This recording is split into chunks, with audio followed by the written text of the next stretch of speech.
మానవ చరిత్రను తిరగరాసే ఒక సంఘటన పాకిస్తాన్లో జరగబోతుందా అంటే లష్కర్-ఈ తైబా వాళ్ళ నాయకుడు సైఫుల్లా క్వాజారీ అంటారు. సో ఇతను నిన్న మాట్లాడుతూ మేము ఈ పాకిస్తాన్ని విడిచిపెట్టము, పాకిస్తాన్ని ముక్కలు ముక్కలు చేస్తాము. ఎవరండి అనేది? లష్కర్-ఈ తైబా యొక్క లీడర్. సో లష్కర్ అంటే ఏంటి? సైన్యం. తైబా అంటే తల్లి లాంటిది అని అర్థం. సో తల్లి లాంటి సైన్యం. చూడండి పేర్లు ఎంత బాగా పెట్టుకుంటారో వీళ్ళు. కానీ చేసేదంతా ఏంటి? తీవ్రవాదం. మీకు ఎన్నెన్ని హత్యలు, ఎన్నెన్ని దాడులు, ప్రపంచమంతా కూడా తీవ్రవాదము అంటే ఇదే కదా. సో అలాంటిది మీకు తీవ్రవాదానికి తల్లి లాంటి దేశము పాకిస్తాన్. అంతే కదండి. మీకు ఆఫీసులు పెట్టుకుంటారు తీవ్రవాదులు, ఎక్కడికక్కడ తుపాకులు పెట్టుకొని AK-47లు పెట్టుకొని ఆఫీసులు పెట్టుకొని రన్ చేస్తూ ఉంటారు. సో డొనేషన్లు ఇచ్చేవాళ్ళు ఈ తీవ్రవాదులకు డొనేషన్లు ఇస్తూ ఉంటారు. అలాంటిది లష్కర్-ఈ తైబా ఇవాళ ఏం మాట్లాడుతుంది? పాకిస్తాన్ని ముక్కలు ముక్కలు చేస్తాం, పాకిస్తాన్ ప్రభుత్వాన్ని విడిచిపెట్టాం. మీకు గుర్తుందా? జయశంకర్ గారు ఒక ఫేమస్ స్టేట్మెంట్ ఒక అంతర్జాతీయ వేదికలో ఆయన హిలేరీ క్లింటన్ గారి మాటలను చెప్పారు. ఆవిడేమన్నారు? పాకిస్తాన్కి వెళ్ళి నువ్వు తీవ్రవాదాన్ని నమ్ముకొని బతుకుతున్నావు, అంటే నువ్వు విష సర్పాలను పెంచి పోషిస్తున్నావు. ఎందుకు? నీ పొరుగు దేశం మీద ఈ విష సర్పాలు వెళ్ళి కాటు వేస్తాయి, ఇది నువ్వు నమ్ముతున్నావు. కానీ గుర్తుపెట్టుకో, ఈ విష సర్పాలు నీ మీద కూడా కాటు వెయ్యగలదు. బ్యాక్యార్డ్లో స్నేక్స్ని నువ్వు పోషిస్తే the snakes can bite you. పొరుగు దేశం దాకా వెళ్ళకు, నీ మీదే ఇది జరగవచ్చు. సో ఆవిడ చెప్పారు, అద్భుతంగా చెప్పారు. దాన్ని జయశంకర్ గారు రెఫర్ చేస్తూ ఆయన ఒక మాట అంటారు, మంచి సలహా అన్నప్పుడు పాకిస్తాన్ ఎప్పుడూ వినలేదు, చెడు అనేది ఏ రోజు మంచిని కోరుకోదు. అంతేనా? Bad is bad, evil is evil, అది ఏ రోజు మంచి వైపు రాదు. నేను ఇదే చెప్తూ ఉంటా. ఇదే పాకిస్తాన్ ఒక్కసారి భారత్తో కూర్చొని మాట్లాడి మనము ఫ్రెండ్లీగా ఉందాం, ఈ కాశ్మీర్ ఇష్యూస్ అంతా వద్దు, మనం మాట్లాడుకొని దీని సమస్యకు పరిష్కారం వెతుకుదాం, ఇలా అన్నారు అనుకోండి, ఎప్పుడో ఆ దేశము బాగుపడేది. ఇవాళ బంగ్లాదేశ్ ఏమైందంటే చెప్తున్నాను కదా, సైకిల్ రిక్షా మీద వచ్చే బంగ్లాదేశ్ సైనికులు వీళ్ళు మనతో యుద్ధము చేస్తారా? ఆలోచించండి. కానీ చెడు అన్నప్పుడు ఈ ఆలోచనలే ఉండవండి. ఇప్పుడు ట్రంప్ గారికి వెళ్ళి ఒక మంచి సలహా ఇవ్వండి, వింటాడా? వినే అవకాశం ఉందా? ఉండదు. వీళ్ళందరూ కూడా ఈవిల్. సో ఇప్పుడు ఈవిల్తో ఫ్రెండ్షిప్ చేసినప్పుడు ఒకరోజు ఆ దెబ్బ తగులుతుంది. ఇప్పుడు లష్కర్-ఈ తైబా అనబడే తీవ్రవాద సంస్థ United nations designated terrorist group అంటే వీళ్ళు ఏమంటున్నారు?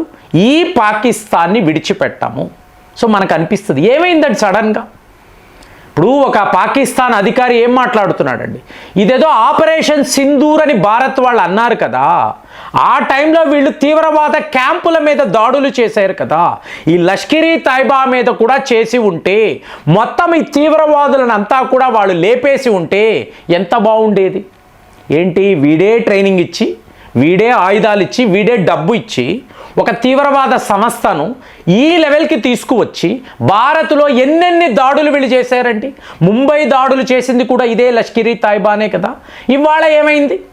ఎందుకు ఇలాంటి శత్రుత్వం? ఆలోచించండి. మీకు అమెరికాతో శత్రుత్వము అనేది మంచిది కాదండి. అదే అమెరికాతో స్నేహము అనేది ఇంకా ప్రమాదం, చాలా డేంజర్. ఇవాళ పాకిస్తాన్ యొక్క ప్రధానమంత్రి వాళ్ళ చీఫ్ మీకు ఫీల్డ్ మార్షల్ అసీం మునీర్ బాగా అర్థం చేసుకున్నారు. అంటే మీకు ఇబ్రహాం అకార్డ్స్ మర్యాదగా సంతకాలు పెట్టు, ఇజ్రాయెల్ వాళ్ళు అడుగుతున్నారు.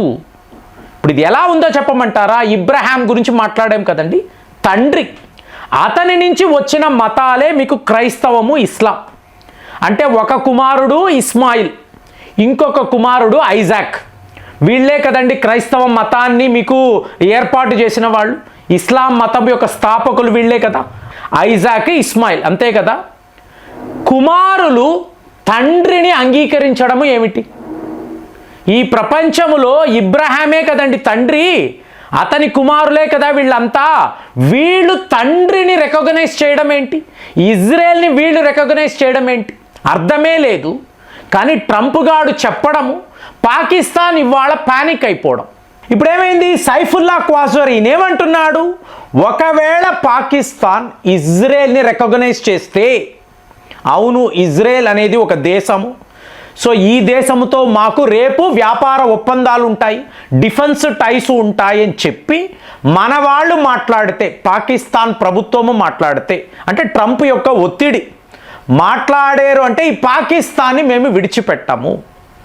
ఇప్పుడు మీకు షాబాజ్ షరీఫ్ని చూశారనుకోండి, వాడు గుంటనక్క, జిత్తుల మారితనం. వాడు ఏమంటాడు, పాకిస్తాన్కి సౌదీ అరేబియాకు మధ్య ఒక డిఫెన్స్ ప్యాక్ట్ ఉంది, దీని ప్రకారము మనము ఇజ్రాయెల్తో ఫ్రెండ్షిప్ చెయ్యాలి. అంటే America, Pakistan, Saudi Arabia, Israel ఇది ఒక గ్రూప్ కదా, కాబట్టి ఇన్వేరియబుల్గా మనము వాళ్ళతో కలవాలి కదా, వాళ్ళను మనం ఒప్పుకోవాలి కదా అని ఇలాంటి కట్టుకథలు మీరు చెప్తే, లష్కర్ తైబా నాయకుడు అంటున్నాడు, ఇలాంటి కథలు మాకు చెప్తే, అడిగితే ఇస్లామిక్ నాటో అంటారు, సౌదీ అరేబియాతో కలిసి మేము ఇలాంటి ఒక గ్రూపు పెట్టేమంటారు. ఇదంతా కాదు, ఇదంతా మీరు మాట్లాడకూడదు. పాకిస్తాన్లో షరియత్ చట్టాలు రావాలి. మీరు 2007 ఆలోచించారనుకోండి, మీకు రెడ్ మాస్క్ని అంటారండి. ఈ రెడ్ మాస్క్లో వీళ్ళు ఏం చేశారు, ప్రముఖ తీవ్రవాద సంస్థలు వాళ్ళ నాయకులంతా గుమిగూడారు. చూడండి, మాస్కులో ప్రార్థనా స్థలము, మీరు అక్కడికి వెళ్ళి మానవ జాతి బాగుండాలి అని కోరుకోవాలి, అంతే కదండి. పవిత్ర ఇస్లాం ఇదే కదా మాట్లాడుతుంది. అలాంటిది ఇక్కడ వీళ్ళు ఏం చేస్తారు, తీవ్రవాదులు వస్తారు. ఇప్పుడు గురుద్వారాలో కూడా ఇదే పరిస్థితి అండి, ఆయుధాలు ఉంటాయండి. ఎలా కుదురుతుంది, ఆలయాల్లో మీరు ఆయుధాలు పెట్టుకుంటారా? సో ఇక్కడ ఈ తీవ్రవాదులు అందరూ మీకు ఇలాగా రెడ్ మాస్క్లో ఎక్కడ ఇస్లామాబాద్లో ఉంటుంది కలిశారు. కలిసి ఈ పర్వేజ్ ముషరఫ్ ఉన్నాడు చూసారా, వీడు ఒక పరమ దరిద్రమైన వాడు. పాకిస్తాన్లో సరైన పాలన అనేదే లేదు. ఎప్పటికప్పుడు వీళ్ళు కుట్రలు పన్ని ప్రజలు ఎంచుకున్న ప్రభుత్వాన్ని కూలగొడుతున్నారు. ఏంటి పాకిస్తాన్ మిలిటరీ, వీళ్ళ మీద మనము తిరుగుబాటు చేద్దాము. ఇక మీదట ఇక్కడ అంటే ఒక ఆఫ్ఘనిస్తాన్లో ఎలాంటి పాలన రాబోతుందో ఇక్కడ కూడా అలాగే షరియత్ చట్టాలను మనం తీసుకురావాలి, వీళ్ళ మీద తిరగబడదాము అని ప్లాన్ చేశారు.